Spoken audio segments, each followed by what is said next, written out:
Okay, so this is the third section in chapter 3, and it's on electricity from magnetism.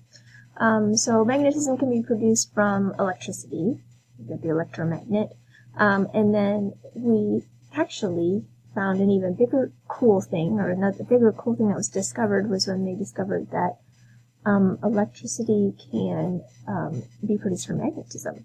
And because of that, that's why we are able to get electricity into our homes. This whole magnetic field, electric field, kind of the combination of the two, allowed for this to happen. So until the discovery of this, so an electric current produces a magnetic field. So for instance, I think I'd show you this a little bit if you did the Zoom meeting with me. So an electric current is induced in a conductor, and the conductor moves through a magnetic field. So this is called electromagnetic induction. So it's generating that electric current from the motion of a conductor through a magnetic field. And you can see here what I'm talking about. So this is a moving coil. It can move up and down through this, and here's, of course, obviously the magnetic field. When it moves up and down like that, we produce an electric current going through it. So this magnetic field, along with the electric field, or creates an electric field basically because of this this wire wrapped around a magnet that basically goes up and down through that electric field, causing this current to be induced in the wire. Same thing here. So if we're moving a magnet here, the current is induced in the wire. So as long as the magnetic field is moving somehow, we're inducing a current in the wire.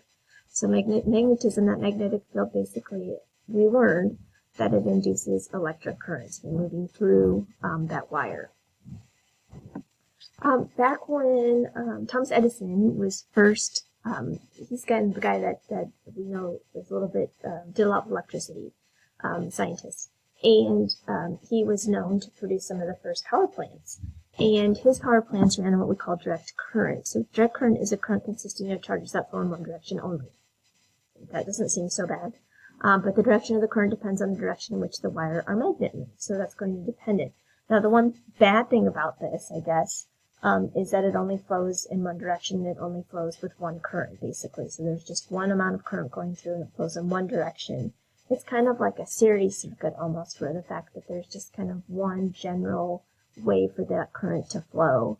And the first power plants were made this way. They were able to, a smaller area, of course, they're able to produce that current that went out to, they had an electric company basically, or a generator in one area, and that generator was able to supply current to homes around it. But the vicinity in which they could send out that current was rather small, but it was a great place to start.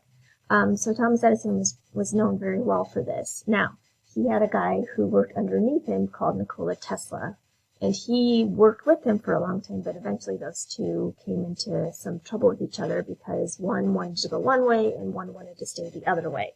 But Thomas Edison basically introduced the world to this thing called direct current, which allowed for electric generators to start powering houses with electricity. New stuff. So as I was mentioning, Nikola Tesla, who was a student or a friend, a colleague of Thomas Edison, came up with this whole idea of alternating current. This consists of charges that move back and forth in a circuit. This is the kind of current now that we have that runs into our homes, schools, other buildings. This is good because we can raise and lower the current as needed. DC is basically there's just one amount of current going through, and it basically kind of gets split between the areas. Whereas AC, we can run a large amount of current through something, but if a house or something doesn't need as much current flowing into it, we can step that current down and get it into the house. They don't need as much current going through it, or we can step it up depending on what we need, or step it back up, I guess, once we go through our house. So we can link again with generators, but the generators, because of that back and forth movement, it doesn't have to just go in one direction. We can change the amount of current going into something. So Tesla, he got kind of a big thing. He was in 1893, end of the 1800s. He was asked to light the World's Fair in Chicago. So this is a big deal because Thomas Edison and him were kind of fighting over the rights to do that, and Tesla won out. And then we realize now that that alternating current is the way to go now, and that is what is still used today. Okay, so generators, these are the things that I've talked about a little bit as we're talking about electric current. Generators are used to supply electric current.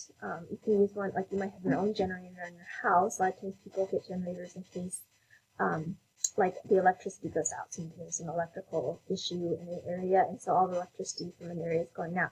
Hospitals especially will have generators because, or the backup generators, I should say, because if electricity stops moving throughout the city of Lincoln, hospitals still need to be able to do their job.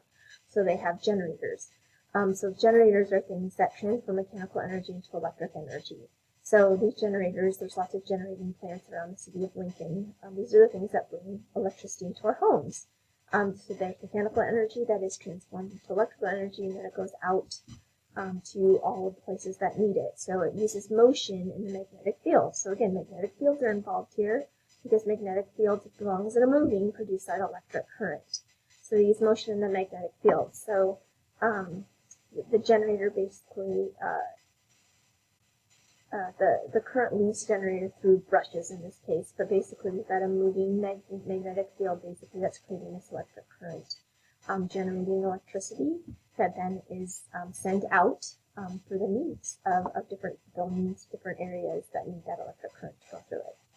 Okay, so transformers are things that basically take an increase or decrease voltage in an area.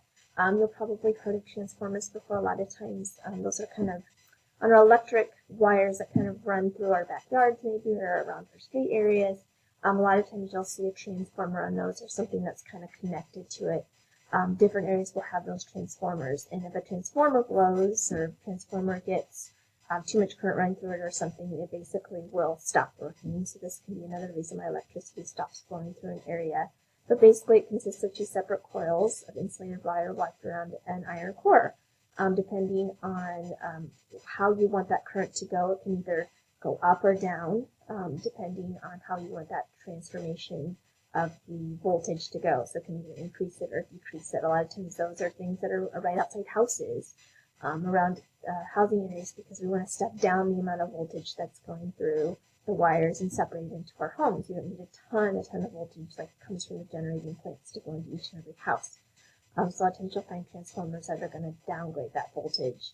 And a transformer helps to do that because it can either increase or decrease the voltage depending on how much wire is wrapped in there. So that, like over here, we're seeing a primary coil versus a secondary coil. Primary coil has less than the secondary coil, which means it's probably going to move up the current in that secondary coil. Okay, so you've got step up and step down transformers. So transformers, remember, they can like up the voltage or decrease the voltage depending on what you need them for.